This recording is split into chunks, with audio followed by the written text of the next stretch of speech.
I just wanted to get some footage of these before I wear them out today, because after today they're not going to look nearly as clean and fresh as they do right now.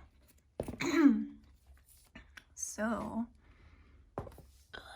I did fringe. I guess this is technically referred to as macrame on the tops of my new mucking boots. And these are some Dunlop steel-toed rubber work boots. Which I needed a new pair of work boots. Yup. I'm just putting blue fringe on everything right now. It's the first thing I learned how to do, and it's all I'm doing. Everything gets blue fringe.